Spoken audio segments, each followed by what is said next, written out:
घने और पुरसुकून जंगल में 3 गायें साथ साथ रहती थीं। एक दूध जैसी सफ़ेद, दूसरी कोयले जैसी काली और तीसरी हल्के भूले रंग की थी। जंगल में नरम घास की कमी न थी और करीब ही शफाफ पानी का चश्मा बहता था। तीनों मिलकर चरती, इकट्ठी पानी पीती और अगर कोई दरिंदा करीब आता तो कंधे से कंधा मिलाकर उसका मुकाबला करती। इनकी यकजहती ही उनकी ताकत थी। एक रोज एक भूखा शेर इस जंगल में आ निकला। सरसब्ज मैदान और ठंडी छांव उसे पसंद आई।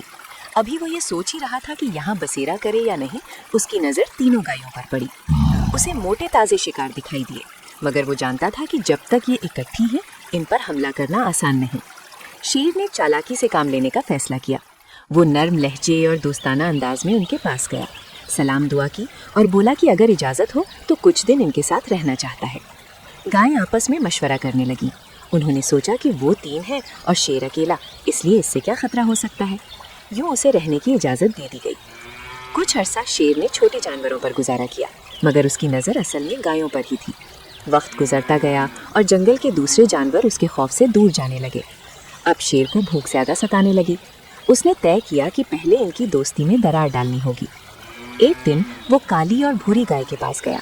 बड़ी हमदर्दी जताते हुए बोला कि सफ़ेद गाय का रंग बहुत नुमाया है। अगर किसी इंसान की नज़र इस पर पड़ गई तो सब पकड़े जाएंगे। उसने डर का बीज बोया और खामोश हो गया। दोनों गायें सोच में पड़ गईं।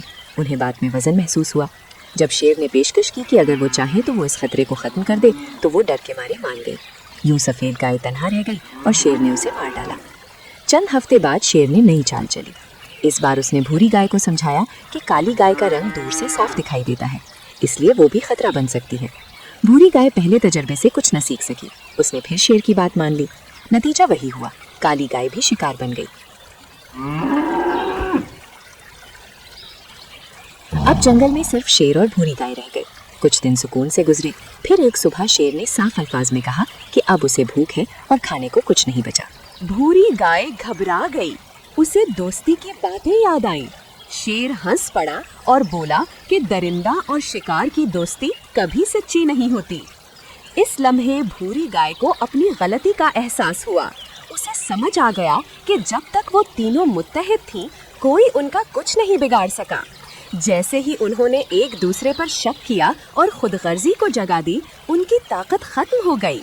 ये किस्सा हमें याद दिलाता है कि इत्तेहाद में कुव्वत है। जब हम आपस में भरोसा और मोहब्बत कायम रखते हैं तो बड़ी से बड़ी मुश्किल का सामना कर सकते हैं। लेकिन अगर हम दूसरों की बातों में आकर अपने ही साथियों से दूर हो जाएं तो नुकसान सबका होता है।